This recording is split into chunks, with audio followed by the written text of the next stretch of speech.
সেটা সর্বাগ্রে বিবেচনায় নেওয়া দরকার।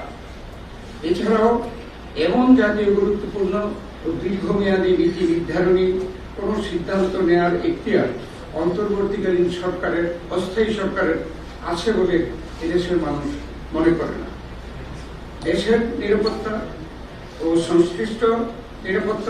সংশ্লিষ্ট স্পষ্টতর ও জাতীয় গুরুত্বপূর্ণ বিষয়টি সর্বোচ্চ অগ্রাধিকার বিবেচনায় নিয়ে দেশে অস্থিতিশীল কোনো পরিবেশ সৃষ্টি না হয় সেদিকে লক্ষ্য রেখে এই বিষয়ে যে কোনো সিদ্ধান্ত কেবল জনগণের দ্বারা নির্বাচিত সরকার কর্তৃক জাতীয় ঐক্যমতের ভিত্তিতে গৃহীত হওয়াই সমীচীন।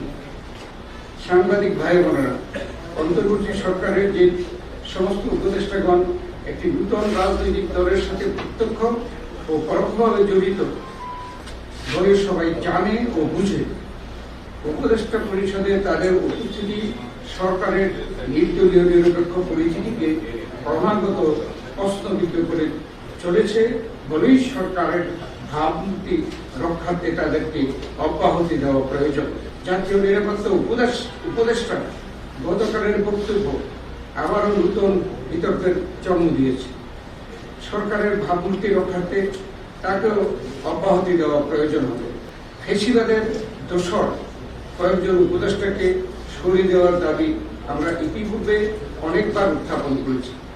যেহেতু একটি জাতীয় সংসদ নির্বাচন অনুষ্ঠান করাই এই সরকারের প্রধান কাজ, তাই মাথাবাড়ি উপদেষ্টা পরিষদ না রেখে শুধুমাত্র দৈনন্দিন কাজকর্ম, রুটিন ওয়ার্ক পরিচালনার জন্য একটি ছোট্ট আকারের উপদেষ্টা পরিষদ রাখাই বাঞ্ছনীয়। রাজনৈতিক দলগুলোর ঐক্যমতের ভিত্তিতে একটি সংস্কার সনদ তৈরির প্রক্রিয়ার মধ্যে আলাপ আলোচনা অব্যাহত থাকা সত্ত্বেও এই বিষয়গুলো নিয়ে এবং স্থানীয় সরকার নির্বাচনের দাবিতে একটি দলের নির্বাচন কমিশন ঘেরাও কর্মসূচি আমাদেরকেও ও সরকারকে বিব্রত করেছে। সার্চ কমিটির মাধ্যমে আইন অনুযায়ী নির্বাচন কমিশন গঠিত হলেও একটি মহল নির্বাচন কমিশন পুনর্গঠনের কথা বলছে। সরকার সাংবিধানিক প্রতিষ্ঠান সমূহ পুনর্গঠনের প্রক্রিয়ায় সব ক্ষেত্রে আমাদের মতামত না নিলেও নির্বাচন কমিশন গঠনের ক্ষেত্রে সকল পক্ষকে অন্তর্ভুক্ত করে এই কমিশন গঠন করেছে।